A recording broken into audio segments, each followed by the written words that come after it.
It's a good question, Amar, and thank you so much. Good morning, everyone.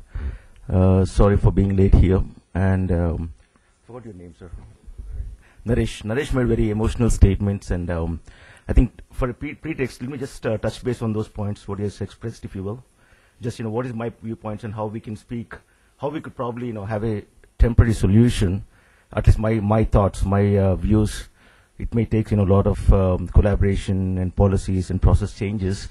But, honestly speaking, we respect the colleges, we respect institutes, and we do respect because we're all the byproducts of these institutes in Andhra Pradesh, right? So we have been successful, and what he's trying to express is, how we can get that head start. We don't have to go through these many years of trouble or struggle to get where we want to be, where we want to reach in our careers. So how do we get the head start, where they can be successful day one when we all graduate from the colleges? So to that extent, I think, we could talk about, what is industry needs. Basically, if you look at me or look at any other respected panelist here from the college or from the institutes or industries where they're trying to look at simple skills, right?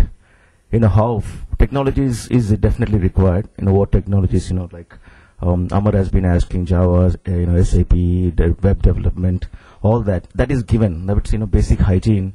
Why companies are coming to India, or for that matter, Hyderabad or any other centers in India, is that, skills you require. Labor arbitrage, right? Basically, it's labor arbitrage. It's commodity, right? How we can sustain this arbitrage and move up in the value chain. So we need to be, keep on evolving, right? Keep on, like you said, disseminating information, disseminating what industry needs. So how do you collaborate? So basically, on a continuous basis, how industries, academia and government can collaborate with industries and see, what are the requirements, what are the skills, what are the communication skills, what is teamwork, how you think, how you communicate, basic communication skills. That's one. And what is industry, education institutes need? They have huge gaps, right? Everybody, one is they want probably pride, ego, all that, political power, make money and all that. But besides that, what all things they need, why they can't, able to produce what industry needs. One is economies of training. Who is the fulcrum in a college? It's basically the instructors, right? The faculty. They are the fulcrum, isn't it? So what is the eligibility? How do we train them so that they can produce the best talent? They are the machinery, right? You are the byproduct. They're producing you. So how do you make them fit, or enable them to produce the right products, goods, so that you could be, productive or effective or efficient the day one? So that is the fulcrum, I think, which is critical, and how we can invest in them, either, selecting criteria, how you train the trainers, how you, interact with industries and all that. And second is osmosis. It takes time. How do we at least, have a first baby steps, how industries or government can come up with process, policies. What is the framework, right? Basically, we need to create some framework. Basically, for a framework, you need, some sort of strategy, and then implementation, and also audit. And we can create a framework. We can have a further discussions. If this government is interested and the academy is interested, we can sort of, work together to develop that framework. Where I think the missing link is also is audit. Are we doing audit? Just audit is you have labs. I don't know what audits they do in the colleges. Labs, or people are good enough for, or they coming to college on a regular basis, or you have enough labs for them to probably practice upon. But we should also do audit. How many of them are really becoming employable? How many of them got employed? How many of them really got went through this training? And what are the internship opportunities in the colleges, in industries, so that they know what is industry requires, right? Let's make it mandatory, and also make sort of don't mandate, but make a policy or a kind of mandate where industries are forced to at least take certain percentage of colleges people to provide internship programs, or sort of work in industries on a temporary projects or internship or anything, so that those percentage of people or population students can go back in the colleges and sort of disseminate or help the other students. What does it requires? So it's a huge problem for us, I'm sure, but India is way ahead. So that's, greatness about India. Coming out of these colleges, we're still successful. But again, maybe 10% is not too small of a number. I was going through a McKinsey report. It's actually 25 or 30% of the graduates coming out of, it's India level, not Andhra Pradesh, are employable. And maybe 10% are non-engineering graduates are employable. So it's, if you take real engineering graduates, it's 30%, somewhere in 30% are employable, right? And to that extent, IBM is doing a lot of programs with collaboration with NASCOM, reinventing education, many programs we are collaborating, investing, where it makes difference, not at a high level, but at the foundation level, in schools, in primary schools. Give them tools where kids are exposed to technology, this programming, internet, and everything, and also teachers training, train the trainers, how we can train the teachers so that they can produce right goods. So those seven. So that's a little, my thoughts, my viewpoints on that. I'm not sure if everybody appreciates, but anyway. So coming back to Amar's question, yes, it's evolving, it's changing.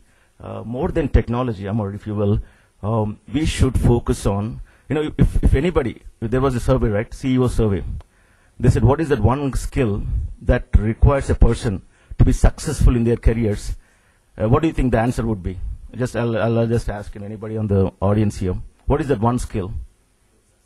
Good luck? Okay, good one. Hard work? Okay. Hard work is sorry? Commitment. Okay, fantastic. Change, reliability, passion, ethics. Those are all, those are the values of our company, IBM. Commitment, passion, attitude, ethics, values. It is you're coming, close. We have three. We're making, our clients successful, right? Personal responsibility in every relationship, not just your employee, right? But your friends, families, cousins, brothers, sisters, not beyond your work. But people skills, fantastic. Excellent. So you're smart people, see? You already know what to do. That is what they're looking. That's exactly they're looking, right? If you really look at, besides technology, besides, the aptitude and all that, these are the skills, teaming, attitude, commitment, hard work, personality, working with the teams. How can you make yourself successful and your team successful and your employer successful? More than anything else, your client successful. So unless you make your client or customer successful, you're not going to get your business right. You're not going to sustain in the business. So that attitude, somebody said attitude, right? But the answer to come back to the question, it's communication skills. You are right, sir. Absolutely. They said communication skill is number one skill for a person to be successful. So we need to focus on that. And then overnight you cannot change your communication skills, isn't it? So how do you change that? How do you when you finish your education, when you come out of college? I went to Telugu medium, but I think my communication skills are, decent enough for us to understand. But it took, some years, right, for me to change. So how do you think, it'll happen? Students, you guys look like students. What do you think, when you finish your graduation, you should be able to communicate? What does communication mean, basically? Expressing?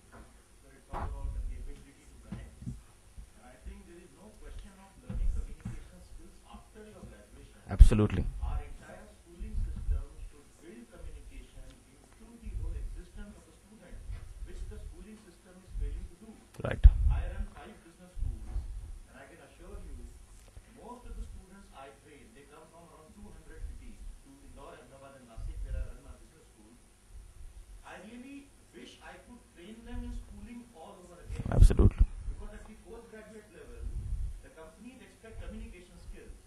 Most students have absolutely rotten communication skills, even from good schools. Good schools, the only differentiator they have is the students can perhaps speak well. Right. You give a 2-minute speech and you ask the student to write down what he has just spoken, and you will see that half of what he has written is technically wrong. Right.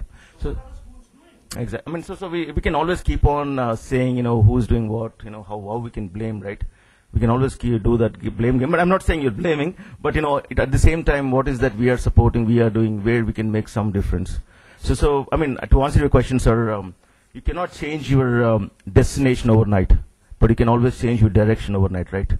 So we need to sort of, inspire people to change their direction overnight. What they are doing, how they can change, what else they could do to reach their destination, their goals. So we need to focus on that. So probably you can go and tell in the schools, hey, how we could improve, how you could become successful. So like you said, communication just doesn't mean that how you can articulate or how you can speak. It's also how you listen, right? Do you understand the question, what the other person is saying? So that is also part of communication. So also written, verbal, understand business lingo, what is, client is saying. So a lot of times, we just, before even they finish their question, we, come up with answer. We come up with our own viewpoints, right? So that's, that's a culture. It's nothing wrong. That's how we are brought up. That's how, we have raised. That's how we have, expected. So you answer before you question, that means you're intelligent. In your classes, when I was a kid, this is, many years ago, you're about running out, huh? Okay. So we said, before the teacher ask question, we raise and we answer, right? So you want to be, seen as an intelligent guy, number one, right? Number one in the class. But we don't, teacher does not say, hey, let me finish my question. You need to understand exactly what I'm asking, right? Then you respond. So that discipline, we can train the trainers. In other words, we can go to colleges and say, this is the, thing what industry needs. So we can do it at every level, schools, colleges, intermediates, universities and all that. But in the end of the day, so answer your question, if I can answer this question actually, it is evolving. So you have to have a well-rounded skills. When I'm interviewing, for example, when I go to colleges, whenever I go, I don't go very often. I used to go many years ago. I look at, once they pass the technology, technical exam and all that, I look at communication, attitude. Simple two things, right? Is the person is willing to change, has the right attitude to work hard, to change him or herself, to work in a team. Good luck and wish you well.